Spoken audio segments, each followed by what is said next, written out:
If I was offered a chance to run the ATF, I would turn it down because I believe that the agency should not exist. And I'm not alone in this. There is a freshman congressman who wants to do this exact thing and abolish the ATF. Let's go ahead and talk about it.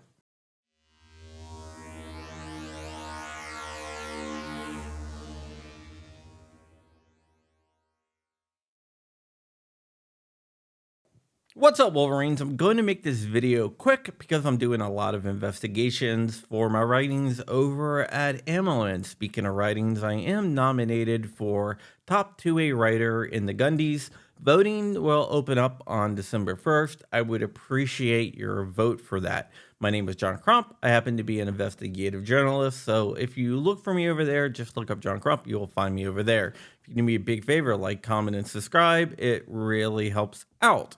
Okay, guys, today we're going to be talking about the Abolish the ATF bill. This bill was introduced by freshman congressman out of Montana who happens to be a Republican because there's no way a Democrat would ever introduce this bill.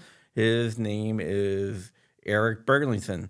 He is introducing the bill to go ahead and abolish the ATF. The Abolish the ATF Act will get rid of an organization that sole purpose is to infringe on our constitutionally protected rights.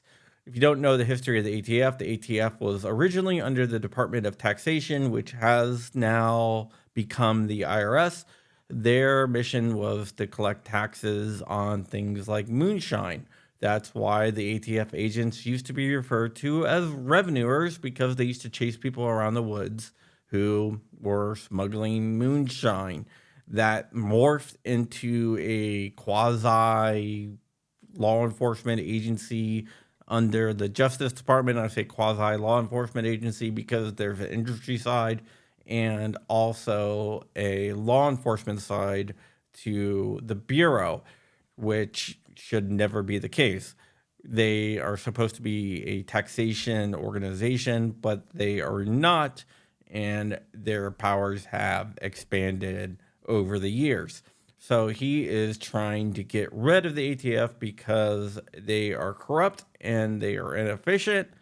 Plus, they just shouldn't exist. We don't have a agency that's supposed to block freedom of speech.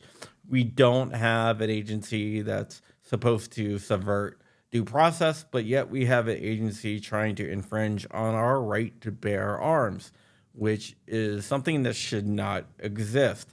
This isn't the first time this bill has been introduced. Last year, it was introduced by Matt Gaetz of Florida. Matt Gaetz was nominated for AG, resigned from Congress, but then dropped his AG position. He is not going to return to Congress next year, and he will be replaced. I don't know who he's going to be replaced by, but he will be replaced.